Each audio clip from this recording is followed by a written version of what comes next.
Salut à tous, David Fèvre, j'espère que vous allez bien. Alors, on se retrouve. Aujourd'hui, on va pas parler de tracteur vert, mais on va parler de tracteur bleu.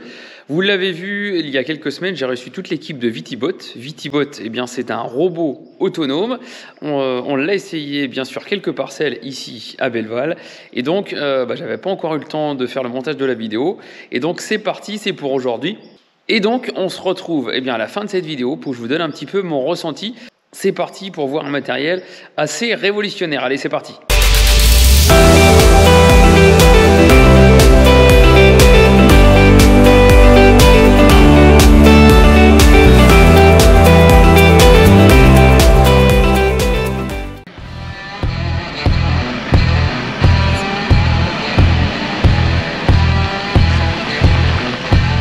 Alors aujourd'hui, on va essayer un matériel un petit peu différent d'habitude.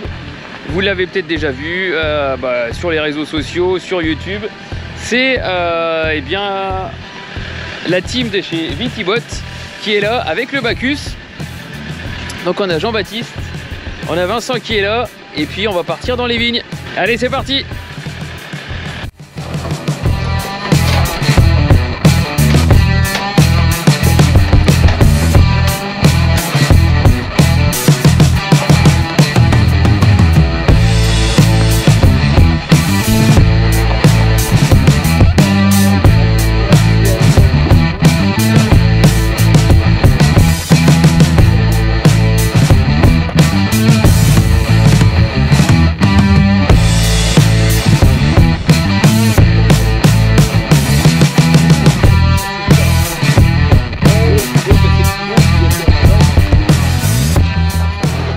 Alors aujourd'hui on teste un engin un peu révolutionnaire.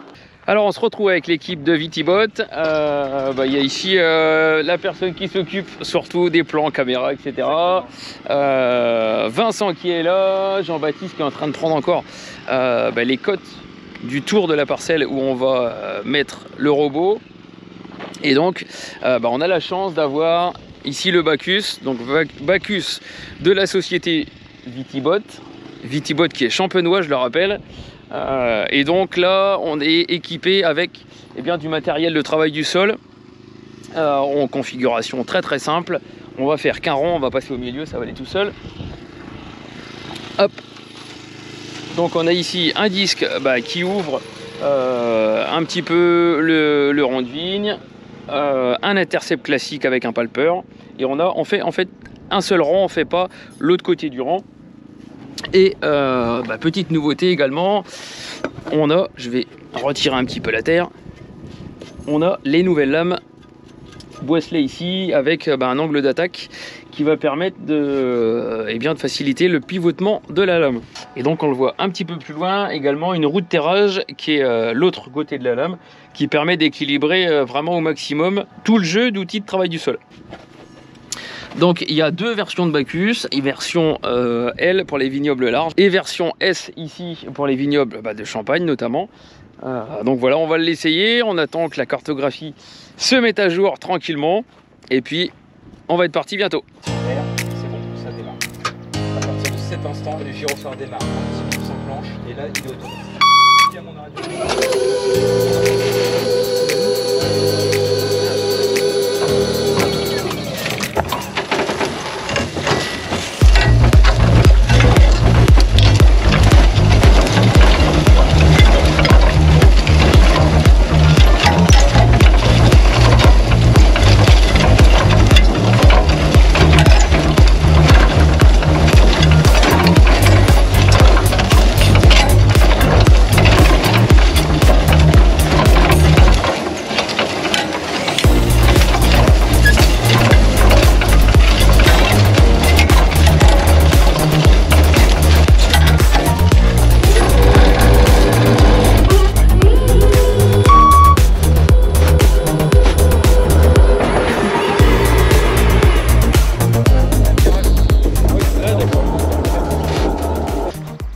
Alors là on est arrivé dans le bas d'une parcelle où il n'y a vraiment pas beaucoup de place et il va tourner sur lui-même, c'est assez impressionnant.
et à la fin il va sortir du rang.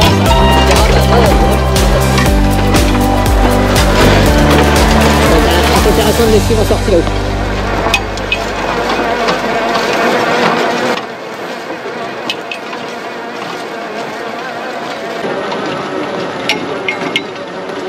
Donc là on a pris le rang eh bien, qui est en dévers tout en haut justement, le rang de vigne est en dévers et la sortie est dans l'autre sens. Donc on va le tester justement sur la correction de dévers.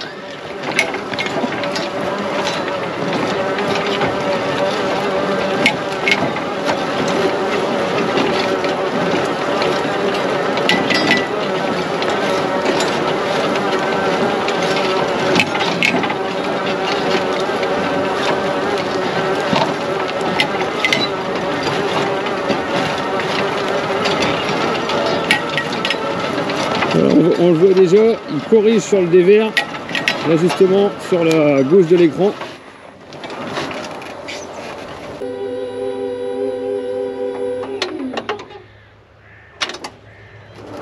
sais que j'avais oublié ma fille aussi. C'est vrai? T'as vu? Bienvenue au club. J'ai ma femme qui me dit bon. Ouais, c'est pareil, hein, le grand-père. Donc voilà, on est en train de débriefer un petit peu avec les techniciens sur cette parcelle un petit peu à risque avec le dévers et puis la faible surface pour tourner juste en bas. Voilà, moi assez bluffé de cette journée d'essai. C'est un projet qui peut éventuellement se réfléchir à plusieurs. Mais voilà, on va encore changer de parcelle pour essayer encore un petit truc. D'accord. Donc là, je sais que j'ai 1, 2, 3, 4 rangs à disposition. J'ai condamné le premier rang que tu m'avais demandé tout à l'heure en rouge. Et là, il sait qu'il est prêt à partir. J'ai un petit point d'exclamation, je vais lui renseigner sur tout ce que je veux faire. Je veux être en intercept, je veux être en mode flottant, je veux aller vers... On va aller vers la droite. On va régénérer le travail. Oui, parce qu'il est encore enregistré d'avant. Voilà. Okay. Hein, t'as vu le mode play qui vient d'apparaître? Il y avait un petit point d'exclamation il y a 2 secondes. Je scroll. Et si, alors, est-ce qu'il est obligé de finir par forcément faire deux rangs? Il va dire, je travaille.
Voilà, alors là, je suis juste derrière lui. On est vraiment dans une portion fort dévers. Et on le voit, là, je pense qu'il est à entre 4 et 5 km/h. Et voilà, il corrige le dévers. À aucun moment, ça fait comme l'enjambeur en fait. L'enjambeur en descendant comme là. Forcément, le derrière de l'enjambeur part toujours un peu. Et là, il y a vraiment, la machine reste rectiligne.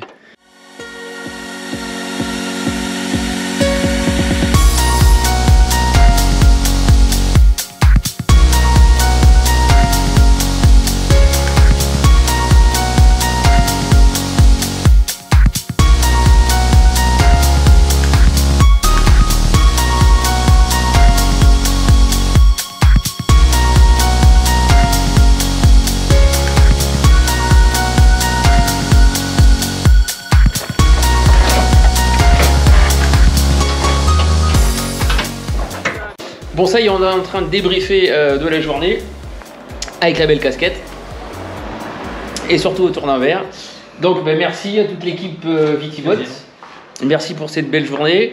Même si j'avais vu le Bacchus en vidéo, franchement le voir en vrai, s'il y a une démo autour de chez vous, n'hésitez pas, il faut vraiment y aller parce qu'on apprend des choses et de le voir en vrai, en fait, on se rend encore plus compte de l'efficacité de ce genre de matériel. Merci à la Maison Fèvre, on a passé un super moment, on a montré toutes les capacités qu'on pouvait faire avec la machine. Et comme le dit David, on va vous laisser maintenant la main pour nous recontacter. Et puis, on ira chez vous faire des démonstrations, si le cœur vous en dit. Voilà. Donc n'hésitez pas, ils sont sur les réseaux, que ce soit LinkedIn, que ce soit Instagram, que ce soit YouTube. Ils sont partout, n'hésitez pas à les contacter. Et en plus, ils sont super pointus. Et si tu le dis, c'est parfait. Allez, santé à la santé du Vitibot. Salut. Salut. Salut. Merci d'avoir suivi toute cette vidéo. Vous l'avez vu, eh bien, j'ai remis la casquette. Et donc déjà, merci beaucoup à toute l'équipe de Vitibot, à Paul, à Vincent et à Jean-Baptiste. Donc on a passé une super journée où effectivement j'étais bluffé par l'utilisation de ce matériel qui fait le travail à notre place. Bluffé tout simplement par l'absence de bruit, alors si ce n'est le bruit des vérins quand on monte les porte-outils, à part ça, mais sinon ça fait pas de bruit du tout. Donc quand on fait une journée de tracteur, on sait ce que c'est d'avoir du bruit qui bourdonne un petit peu partout dans les oreilles. Donc là il n'y a pas de bruit du tout. Et puis si on se projette un petit peu dans le futur, alors futur peut-être lointain, mais en tout cas si on se projette un petit peu, on peut imaginer une utilisation un petit peu différente d'un tracteur. Bien sûr, le poste qui nous occupe beaucoup, c'est le travail du sol. Donc, ce matériel Vitibot pourrait éventuellement faire du travail du sol en toute autonomie. Et on pourrait, bien entendu, y voir une association de travaux, c'est-à-dire qu'on peut être dans la vigne à côté et puis le faire travailler sans problème. Parce qu'il faut qu'on soit en surveillance. Donc, en fait, on peut faire deux travails en un. Je dirais c'est l'avantage. L'autre avantage, c'est qu'on n'a pas besoin d'avoir des connaissances en mécanique, des connaissances en conduite de tracteur enjambeur, puisque là avec un simple smartphone on peut le piloter, donc ça c'est quelque chose d'assez sympa. Et puis je pense qu'on a tous la même problématique au sein du vignoble. C'est le travail du sol, c'est l'arrêt des herbicides qui est forcément programmé, donc voilà, il y a des heures à passer sur un tracteur et s'il peut le faire à notre place, ça serait plutôt sympa. Et c'est surtout que ça sera le même travail pour tout le monde. Donc à mon avis, il y a peut-être moyen de se grouper, il y a peut-être moyen de se regrouper par secteur, par village, pour essayer d'avoir ce nouveau tracteur, ce robot qui travaille tout seul, puisque il peut démarrer à un bout du coteau et finir à l'autre bout du coteau. Avec un petit peu de surveillance, il peut faire beaucoup de travail. J'y vois effectivement plein de bonnes choses, en tout cas sur ce type de matériel. Il y a des évolutions dessus, il y a des tondeuses qui peuvent être mis dessus, il y a une rogneuse qui va pouvoir être mise dessus, il y a une pulvée, alors pulvée confinée, qui va être notamment très efficace au bord des maisons, puisque vous le savez, on n'a pas le droit maintenant de traiter avec des produits conventionnels au bord des maisons. Donc ce matériel peut le faire en pulvée confinée. Il récupère le liquide qui pulvérise. Donc voilà, vraiment une très belle journée. Et j'en oublie une chose très importante, c'est effectivement l'entretien. Sur ce type de matériel, il y a quand même beaucoup d'entretien. Il y a les carburants, il y a les lubrifiants, il y a les révisions, il y a les pannes. Ici, sur ce genre de matériel, on a une autonomie d'à peu près 8 heures. Donc c'est déjà pas mal, et puis on peut le recharger même pendant midi, donc pour faire un petit peu plus d'heures. Mais en tout cas, il n'y a que ça à faire par rapport à ce type de matériel qui fonctionne très bien, bien sûr, mais où il y a beaucoup plus d'entretien. Donc voilà, c'est une donne à prendre également en compte. Donc voilà, si on fait la balance des pour, la balance des contre, forcément on va trouver tout un tas de raisons pour et contre. En tout cas, moi je pense que ça peut être une très bonne solution pour venir en appui, pour venir nous donner un bon coup de main supplémentaire et pouvoir faire davantage de choses. C'est ce qui va être très important dans le futur, puisque on le voit sur les réseaux et chez nous, on n'y échappe pas. On manque de bras, on manque de temps, et cet appareil pourrait venir en complément. Bien sûr qu'il ne remplacera personne, mais par contre il peut venir en complément pour nous donner un sacré coup de main. Ce qui est bien aussi, c'est qu'on a affaire, je le disais dans la vidéo, à une équipe très pro, à des gens très compétents et en plus qui sont de Champagne, donc qui sont très réactifs, qui suivent en temps réel eh bien l'avancée de chaque robot. Alors il y en a, je crois qu'il y en a une quarantaine qui tournent à peu près dans le monde et donc sur un ordinateur ils peuvent voir chacun des mouvements de chaque Bacchus. Donc voilà, avoir affaire à une équipe de professionnels, je pense que c'est impactant aussi dans le choix éventuellement de ce futur matériel. Donc voilà en tout cas pour cette vidéo, merci beaucoup. La semaine prochaine, on parlera d'un autre petit truc révolutionnaire, en tout cas chez moi, concernant le relevage et les petits morceaux de fil de fer qu'on accroche sur les piquets. Mais ça, j'y reviendrai plus longuement la semaine prochaine. Allez, ciao, bon dimanche, à très bientôt, salut.